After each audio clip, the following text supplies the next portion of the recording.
Hi everyone, welcome back to my channel. Today we are going to start with the new unit of Pharma 1, which is drug used in treatment of cardiovascular system and blood disorders. So I will try to cover 2 or 3 topics in one video. So in this video we will cover this one, which is Hemantinics with treatment of anemia and anti-adrenergics. ये 3 topics हम करेंगे. So let's start. हिमेंटेनिक्स. सबसे पहले हिमेंटेनिक्स क्या होते हैं, ये वो वाले ऐसे समझो, हिमेंटेनिक्स हम इसलिए देते हैं ताकि अनीमिया को ठीक किया जा सके. मतलब इसमें कुछ ऐसे के सप्लीमेंट्स होंगे या ऐसे के ड्रग्स होंगे जो आरबीसी प्रोडक्शन को इंक्रीज कराएंगे. Basically haematinics are use for treating anaemia. Clear है. Haematinics are the agents required for the formation of blood. ठीक है. And use for treating anaemia. Common haematinic drugs include iron preparation used for erythrocyte maturation. तो haematinics में हम mainly क्या पढ़ने वाले हैं, आयरन प्रिपरेशन, जो डिफरेंट डिफरेंट आयरन की फॉर्म्स होती है जो हम एक पेशेंट को देंगे जिसको अनीमिया है ताकि उसका ब्लड बन सके. तो देखो, आयरन तुम्हें बताइए, आयरन की बेसिक्स इन्फॉर्मेशन है. ये आयरन क्यों जरूरी है आरबीसीस बनने के लिए, क्योंकि iron is a major component of haemoglobin. ठीक है. तो हीमोग्लोबिन आरबीसीस में ही होता है and it is vital for all living organisms. Daily requirement हमें कितनी आयरन, हमें डेली कितना चाहिए ताकि एनीमिया ना हो सके, 10 to 15 mg पर डे. ऐसे के कौन से डाइटरी सोर्सेज होते हैं जिसमें आयरन बहुत अच्छा होता है, spinach, meat, apple, liver, fish, dry beans. Iron की एब्जॉर्प्शन कहाँ पर होती है, डूडेनम एंड प्रॉक्सिमल जेजुनम में, स्पेसिफिक कैरियर मैकेनिज्म्स के थ्रू. अब यहाँ से हमारा मेन टॉपिक स्टार्ट होता है, कौन कौन सी हम आयरन प्रेपरेशंस पर्सन को दे सकते हैं. ये डिपेंड, हमारे पास 2 टाइप्स के होते हैं, एक होते हैं ओरल, एक होते हैं पेरेंटल. एक ओरल आयरन प्रेपरेशंस में आता है ferrous sulphate, ammonium citrate, ferrous gluconate, ferrous fumarate and ferrocholinate. ठीक है. ये सारी हमारी ओरल प्रेपरेशंस है. ठीक है. अगर हम कोई ऐसे की कंडीशंस होती है जब पर्सन को ओरल जो सूट नहीं करती, अगर पर्सन को जीआई अपसेट हो रहा है, कॉन्स्टिपेशन हो रही है या कोई और सिम्टम्स आ रहे हैं, या पर्सन को बहुत जल्दी नीड है कि अब उसको जल्दी जल्दी आयरन चाहिए, उसके पूरे आयरन स्टोर्स खत्म हो चुके हैं, जैसे प्रेगनेंसी में आयरन की बहुत नीड है या पर्सन की एक्सेस ब्लीडिंग हो गया, तो उस केस में हम आयरन ओरली थोड़ा ना देंगे उसको, तो एब्जॉर्ब करने में इतना टाइम लग जाएगा. फिर जल्दी जल्दी हम आईवी देंगे, पेरेंट्रल देंगे मतलब कि, और उसका नाम है, मतलब पेरेंट्रल आयरन प्रिपरेशन का नाम है आयरन डेक्स्ट्रन. तो सबसे पहले हम पढ़ेंगे फर्स्ट वन, ये वाले पढ़ेंगे ओरल आयरन प्रिपरेशंस. इनका थेराप्यूटिक इफेक्ट क्या होता है. अगर हम पर्सन को ओरली दे रहे हैं आयरन प्रिपरेशन, तो ये हीमोग्लोबिन लेवल्स को नॉर्मलाइज कर देते हैं विद इन 10 वीक्स. 10 वीक्स के अंदर अंदर उसके जो हीमोग्लोबिन लेवल है वो नॉर्मल हो जाएंगे अगर हम ओरली देंगे.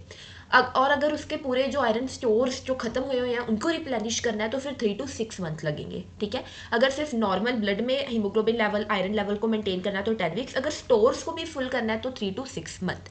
एडवर्स इफेक्ट नोजिया होता है, तुम्हें पता है, गैस्ट्रिक डिस्कम्फर्ट, कॉन्स्टिपेशन. एंड ये एक बहुत इंपॉर्टेंट पेशेंट एजुकेशन हम बताते ही होते हैं कि अगर तुम आयरन सप्लीमेंट्स ले रहे हो, चांसेस होते हैं कि डार्क स्टूल्स हों. फिर आते हैं पेरेंट्रल प्रेपरेशंस. ये हम तब देते हैं used when oral iron is not tolerated और इनइफेक्टिव. ठीक है. क्लियर. इसमें हमने पढ़ा था आयरन डेक्स्ट्रन, जो किस नाम से आता है, इम्फेरोन के नाम से आता है. इसमें कितना आयरन होता है, contain 50 mg of elemental iron पर ml. ये इंडिकेशन है कि ओरल की जगह हम पेरेंट्रल कब यूज करते हैं, जब सीवियर आयरन डेफिशिएंसी है और पर्सन ओरल आयरन को नहीं टॉलरेट कर पा रहा. सीवियर आयरन डेफिशिएंसी, किसी को माल एब्जॉर्प्शन सिंड्रोम है, फिर हम जीआई के थ्रू नहीं देंगे, फिर हम पेरेंटरली देंगे. अब माल एब्जॉर्प्शन सिंड्रोम जैसे coeliac disease, chronic blood loss हो गया, अब जल्दी जल्दी आयरन देना पड़ेगा. फिर पोस्ट गैस्ट्रेक्टमी या इंटेस्टिनल सर्जरी, क्योंकि अगर सर्जरी अभी अभी हुई है तो एब्जॉर्प्शन नहीं होती, फिर भी हम पेरेंटरली देंगे. Intolerance to oral therapy, again late pregnancy में मदर की डिलीवरी होने वाली है या अभी वो प्रेग्नेंट है and she is having iron deficiency, तो हम पेरेंटरली आयरन सप्लीमेंट्स देंगे. ये है कंबाइंड इंडिकेशन, कॉन्ट्राइंडिकेशंस आयरन की, हिमेंटेनिक्स की. Pregnant women, lactating women, menstruation with heavy blood loss, other bleeding disorder, premature infants के केस में उनको, क्योंकि वो तो माल नरिश्ड होते हैं तो उनको आयरन देना पड़ेगा. माल एब्जॉर्प्शन सिंड्रोम पढ़ लिया. हुकवॉर्म इन्फेस्टेशन, तुम्हें पता है हुकवॉर्म जो होते हैं अंदर ब्लीडिंग कॉज करते हैं, अनीमिया होने के चांसेस ज़्यादा होते हैं. क्लोरहाइड्रिया, इसमें क्या होता है, गैस्ट्रिक एसिड एब्सेंट होता है. तुम्हें पता है गैस्ट्रिक एसिड कुछ न्यूट्रिएंट्स की एब्जॉर्प्शन के लिए बहुत इंपॉर्टेंट है, अगर नहीं है तो फिर हम बाहर से आयरन देंगे.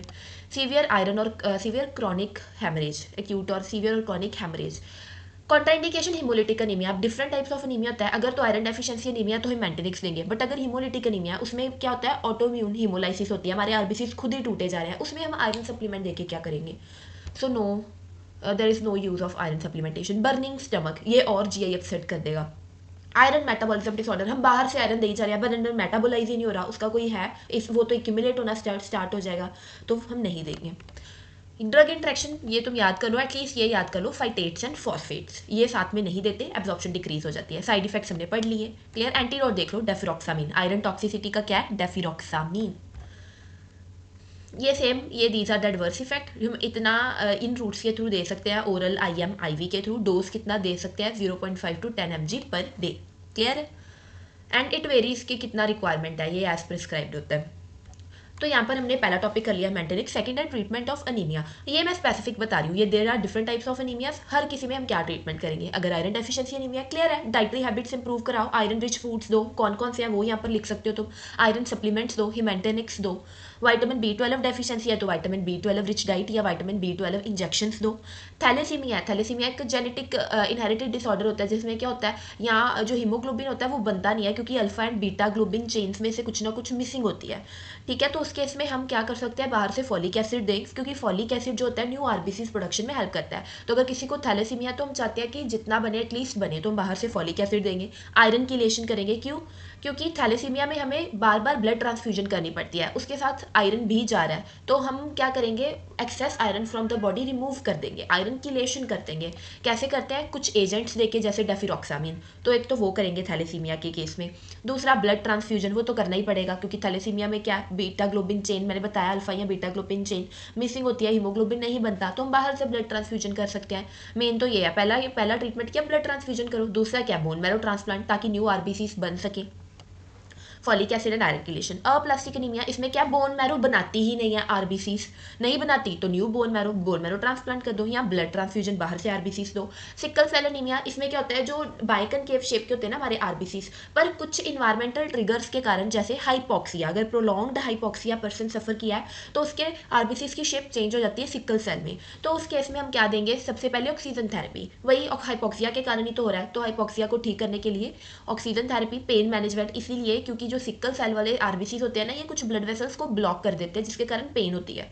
IV फ्लूइड्स इसलिए देते हैं ताकि सिकल सेल्स ने ना बहुत ब्लड को विस्कस किया होता है, तो IV फ्लूइड्स देंगे ताकि विस्कोसिटी रिड्यूस हो जाए। फॉलिक एसिड इसलिए ताकि न्यू RBCs बन सके, और ब्लड ट्रांसफ्यूजन बाहर से ब्लड देंगे। हिमोलिटिक अनीमिया, इसमें क्या होता है, हमारा ऑटो इम्यून सिस्टम, हमारा इम्यून सिस्टम हमारे सेल्स को मारता है, तो हम इम्यूनोसप्रेसेंट देंगे। इन्फेक्शन कंट्रोल करेंगे क्योंकि इन्फेक्शन एक ट्रिगर होता है, हमारा इम्यून सिस्टम इसीलिए ओवर एक्टिव हो जाता है। प्लाज्मा फेरेसिस, जो एक्सेस एंटीबॉडीज है जो हमारे RBCs को खत्म कर रही है, हम उनको निकाल देंगे। प्लाज्मा फेरेसिस वो वाला प्रोसीजर होता है, removal of the antibodies from the plasma. Clear है? ये ट्रीटमेंट है, ये बहुत ईजी है। फिर और ट्रीटमेंट, ये तो था स्पेसिफिक ट्रीटमेंट। जनरल ट्रीटमेंट क्या है, डाइटरी चेंजेस करना। साइनेकोबैलामिन, ये साइनेकोबैलामिन मतलब विटामिन B12 सप्लीमेंटेशन, ये हम कर सकते हैं। उसके अलावा हम फॉलिक एसिड दे सकते हैं एंड फेरस सल्फेट आयरन। तो क्या है, एक तो डाइटरी मॉडिफिकेशन, आयरन दे दिया, विटामिन B12 दे दिया एंड फॉलिक एसिड। डाइट में ये सारे आयरन रिच फूड, ये तुम नोट कर लो। विटामिन B12 के सोर्सेस मेनली तो ये नॉन वेजिटेरियन डाइट में होता है, इसलिए जो वेजिटेरियंस है they are more prone to vitamin B12 deficiency. Mechanism of action क्या था, विटामिन B12 देखो RBCs मैचुरेशन में हेल्प करता है। इसके अलावा DNA synthesis and myelin sheath पता है ना, जो न्यूरॉन के ऊपर होती है, उसकी फॉर्मेशन में भी हेल्प करता है। इंडिकेशंस क्या है विटामिन B12 देने की, अगर किसी को मेगैलोब्लास्टिक एनीमिया है, विटामिन B12 डेफिशिएंसी है, परनीशियस एनीमिया है, उसमें क्या होता है, इंट्रिंसिक फैक्टर नहीं होता, and intrinsic factor is responsible for vitamin B12 absorption, तो हमें बाहर से विटामिन B12 देंगे। किसी की बाकी सेम है, अगर कोई वेजिटेरियन है तो उसके केस में बाहर से B12 देंगे। अनीमिया है कोई और तरीके का, माल एब्जॉर्प्शन सिंड्रोम है, जो अभी हमने पीछे पढ़े हैं, सेम ही तो है सारे। फिर डोज कितना देंगे B12 का, 100 to 1000 microgram daily for 2 weeks. उसके बाद वीकली शिफ्ट कर देंगे, हफ्ते में एक बार, और उसके बाद followed by monthly maintenance injection. Side effects ये हो सकते हैं, फ्लशिंग, ब्रोंकोस्पाज्म, माइल्ड डायरिया और इंजेक्शन साइट पे पेन। फिर आता है फॉलिक एसिड। फॉलिक एसिड तुम्हें पता है green leafy vegetables, fruits, nuts, beans and liver में होता है। ये भी एक एसेंशियल को फैक्टर होता है amino acids, purines and DNA की फॉर्मेशन में। ये भी RBCs मैचुरेशन कराता है, और तुम्हें पता है ये न्यूरल ट्यूब डिफेक्ट को प्रिवेंट करता है, कॉडा इक्विना जैसे कि ड्यूरिंग प्रेगनेंसी। इंडिकेशंस क्या है फॉलिक एसिड देने की, अगर किसी को फोलेट डेफिशिएंसी एनीमिया, या कोई प्रेग्नेंट है, कोई लैक्टेटिंग मदर है, ताकि न्यूरल ट्यूब डिफेक्ट ना हो सके। बाकी अगर किसी को haemolytic anaemia, to replace increased folate demand. बाकी contraindication same. Dosage folic acid कितना देंगे, 0.4 to 0.8 mg daily. Megaloblastic anaemia के केस में हम देते हैं वही, अगर सीवियर फॉलिक एसिड डेफिशिएंसी है उसके केस में 1 mg डेली ओरली और IM। लास्ट फेरस सल्फेट, ये हमने पहले देख लिया ना हिमेंटेनिक्स में, तो ये क्या कहता है, iron deficiency anaemia is the major indication ferrous sulphate देने की। ये क्या करेगा, हीमोग्लोबिन फॉर्म करेगा, कैसे, आयरन जो हम ये दे रहे हैं ferrous sulphate, it binds with porphyrin and globin chain to form haemoglobin essential for the oxygen transport. ये ऐसे वर्क करता है, पोरफायरिन एंड ग्लोबिन चेन के साथ बाइंड होकर हीमोग्लोबिन को बनाएगा। हेल्प इन ऑक्सीजन डिलीवरी, तुम्हें पता है हीमोग्लोबिन बहुत इंपॉर्टेंट कंपोनेंट है ऑक्सीजन डिलीवर करने के लिए। इंडिकेशंस आयरन फेरस सल्फेट की क्या है, आयरन डेफिशिएंसी एनीमिया, अगर ब्लड लॉस हुआ है, GI bleeding, hookworm infestation. Contraindication haemochromatosis. Haemochromatosis का मतलब होता है कि जब एक्सेस आयरन होता है बॉडी में और वो हमारे ऑर्गन टिश्यूज जैसे कि लिवर पे, स्प्लीन पे, उन पे अक्यूमुलेट होना स्टार्ट हो गया, तो अगर पहले से वो अक्यूमुलेट हो रहा है, वो बाहर से फेरस सल्फेट नहीं देंगे। हीमोसाइडरोसिस, ये भी उसी तरह से होता है कि जब आयरन की मेटाबॉलिज्म नहीं हो रही, इंस्टेड कि वो वहाँ पर इकट्ठा हो ही जा रहा है हमारे टिश्यूज में, उसी को ही हीमोसाइडरोसिस कहते हैं। एंड हीमोलिटिक एनीमिया, ये मैंने पहले भी बताया, क्योंकि इसमें कॉज ही ऑटोइम्यून डिसऑर्डर है, हम बाहर से आयरन क्यों दे रहे हैं। साइड इफेक्ट्स सेम, डोसेज कितनी देंगे फेरस सल्फेट की, 200 mg orally 2 to 3 times per day. जब हम पढ़ते हैं third topic anti adrenergic drugs. सबसे पहले तुम्हें एक ओवरव्यू दे देती हूँ। हमारे पास रिसेप्टर्स होते हैं, एड्रीनर्जिक रिसेप्टर्स। ये ड्रग्स क्या करेंगे, उन रिसेप्टर्स को ब्लॉक कर देंगे। और ये जो रिसेप्टर्स होते हैं ये हमारे पास डिफरेंट होते हैं, एक होते हैं अल्फा रिसेप्टर्स, एक होते हैं बीटा रिसेप्टर्स। उनमें भी आगे फर्दर सब कैटेगरीज होती है, अल्फा 1, अल्फा 2, बीटा 1, बीटा 2। अब कौन से रिसेप्टर को ब्लॉक करा है उस चीज़ पे डिपेंड होता है कि क्या इफेक्ट आएगा, वेजो कंस्ट्रिक्शन होगी या वेजो डायलेशन होगी, हार्ट रेट इंक्रीज होगी या हार्ट रेट डिक्रीज होगी, वो हम यहाँ पर अब पढ़ेंगे। सबसे पहले एंटी एड्रीनर्जिक ड्रग्स क्या है, these are the medications that block the adrenergic receptors. अभी मैंने बताया 2 कौन से थे, alpha and beta, throughout the bodies, इसलिए हम इनको एड्रीनर्जिक रिसेप्टर ब्लॉकर्स भी कहते हैं। क्लासिफिकेशन इनकी एड्रीनर्जिक रिसेप्टर ब्लॉकर्स की, एक होते हैं अल्फा एड्रीनर्जिक रिसेप्टर ब्लॉकर्स, एक होते हैं बीटा। अल्फा में देखो कौन से ड्रग्स आ रहे हैं, सारे जोसिन वाले, प्राजोसिन, डेक्साजोसिन, टेराजोसिन, उसके अलावा फेंटोलामीन, फिनॉक्सीबेंजामीन। बीटा में सारे लॉल वाले आ रहे हैं, टीनोलोल, मेटोप्रोलोल, प्रोप्रेनोलोल। अब हम सबसे पहले टाइप करेंगे अल्फा एड्रीनर्जिक रिसेप्टर ब्लॉकर्स। नाम से क्लियर है, ये अल्फा एड्रीनर्जिक रिसेप्टर्स को ब्लॉक करेगा। तो सबसे पहले ऐसे के रिसेप्टर्स प्रेजेंट कहाँ पर होते हैं और क्या इफेक्ट होगा अगर ये ब्लॉक कर किया। तो लोकेशन है found mainly on the smooth muscles of blood vessels, urinary bladder, neck, prostate and eye. Eye में कौन सी, रेडियल मसल्स ऑफ आइरिस पे ये प्रेजेंट होता है। अब नॉर्मली तो ये रिसेप्टर्स पे, पहली बात तो तुम्हें एक डाउट आ रहा होगा किस चीज़ के ये रिसेप्टर्स हैं। ये रिसेप्टर्स स्टिमुलेट होते हैं विद एपिनेफ्रीन और नॉर एपिनेफ्रीन, इन दोनों में से किसी कोई चीज़ इनको स्टिमुलेट करेगी और इफेक्ट आएगा।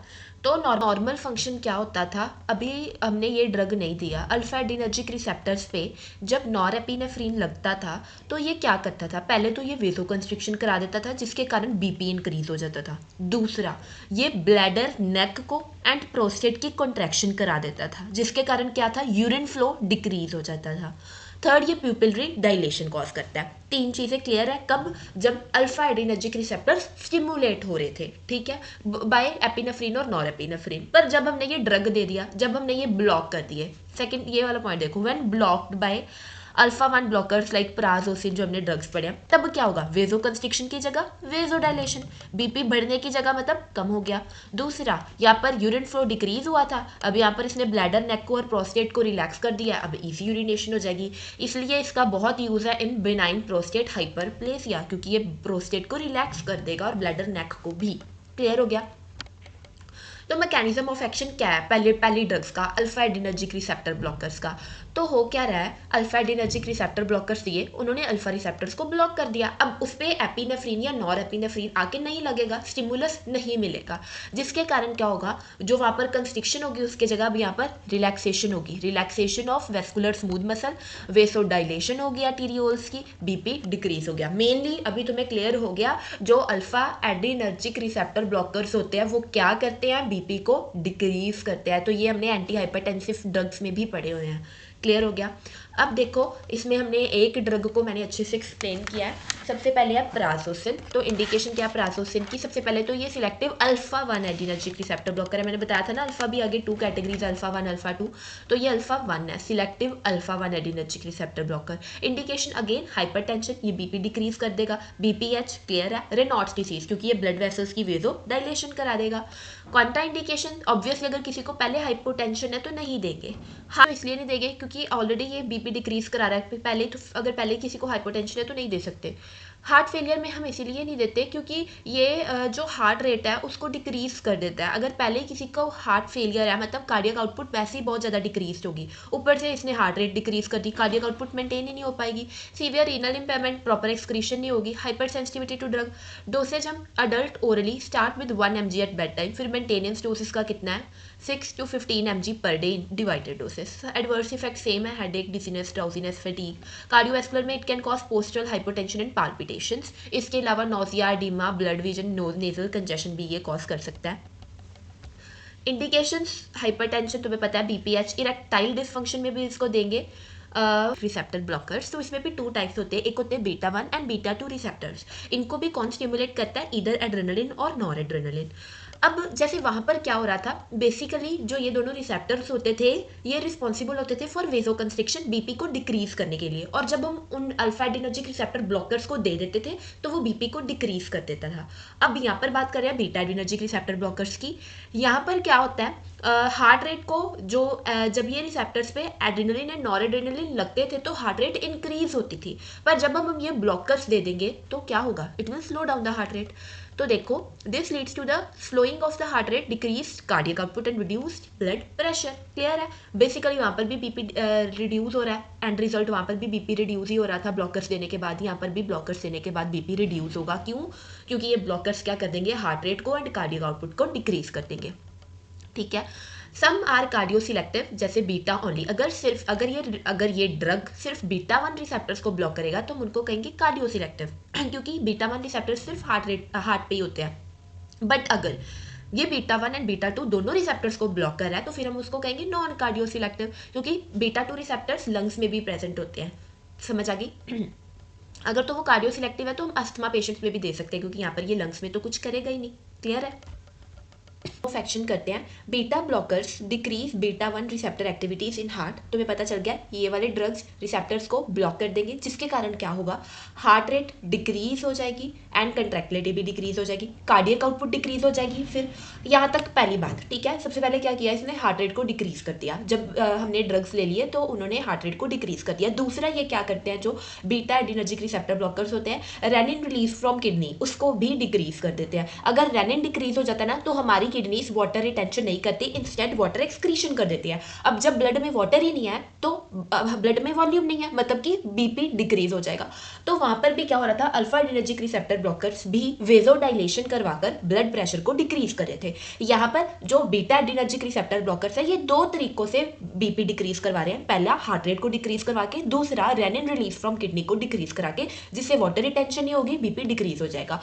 उनमें हमने एक पढ़ा था प्राजोसिन, यहाँ पर हम बीटा एडिनर्जिक रिसेप्टर ब्लॉकर्स में पढ़ेंगे एटिनोलोल। तो ये पहली बात तो इसकी क्लास क्या है, ये selective beta 1 adrenergic receptor blockers है। सिलेक्टिव इसलिए कहा, सिर्फ बीटा 1 को ये ब्लॉक कर है, बीटा 1 रिसेप्टर्स को, ना कि बीटा 2 को। इंडिकेशंस क्या, ऑब्वियसली हाइपरटेंशन, क्योंकि ये क्या करेंगे, बीपी डिक्रीज। एंजाइना पेक्टोरिस में भी हम इनको दे सकते हैं। एंजाइना पेक्टोरिस में हम इसीलिए देते हैं ताकि वर्कलोड ये क्या कर रहे हैं, हमने कहा ना कि वाटर एक्सक्रीशन करा रहे हैं, हार्ट पे वर्कलोड डिक्रीज होगा तो जो पेन हो रही है वो रिड्यूस हो जाएगी। सिमिलरली इसी कारण से हम पोस्ट मायोकार्डियल इन्फार्क्शन में भी इसको, ताकि वर्कलोड डिक्रीज हो जाए हार्ट पे, कि वो दोबारा से रिकवर कर सके। कार्डियक अरिथमियास के केस में भी दे सकते हैं क्योंकि ये कंडक्शन सिस्टम को भी नॉर्मल रखने में हेल्प करते हैं, जो हार्ट का कंडक्शन सिस्टम होता है।